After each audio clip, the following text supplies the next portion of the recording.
ए जी किचनमा में इतना गर्मी लगी था ना कि हमरा से खाए वो ना बनते ना, तो एसी एगो लगा दा और ना एसी लगा तो अपने बना के खा ली। किचनमो में तोरा एसी चाहे? हाँ बाप रे बाप, रुक एसी वाला के फोन कर रही हो। अभी मजा आएगा ना। और अभी तो रुको, क्लाइमैक्स अभी बाकी। हेलो, लेकिन एक सेकंड। केटन के एसी चाहो? ऐसे तो 1.5 टन के रहते हैं तो जल्दी ठंडा कर देते हैं, लेकिन 1 टन वाला ठंडा कर देते हैं। 1.5 टन के एसी और कंपनी भी? हमरा कंपनी से मतलब ना है, हमरा ठंडा करे से मतलब है। सुन ले थी ना, कंपनी से मतलब ना है। 1.5 टन के एसी चाहिए अपने के बेटी के।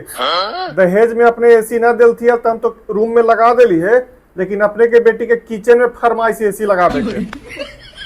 तब 1.5 टन के एसी कंपनी कोई भी चलता। प्यारी समझ गई। ठीक है, 2 दिन के अंदर पहुंचा देती ना तो हमार भोजन पानी बंद हो जेते।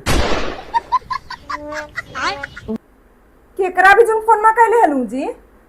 अपने के पिताजी भी। आग लगो तोर एसी में, हम वही गर्मी में खाला बना लेम। चल ने हमारे बाबूजी के फोन करे, अपने औकाते ना है, हमारे बाबूजी भी फोन कर देले।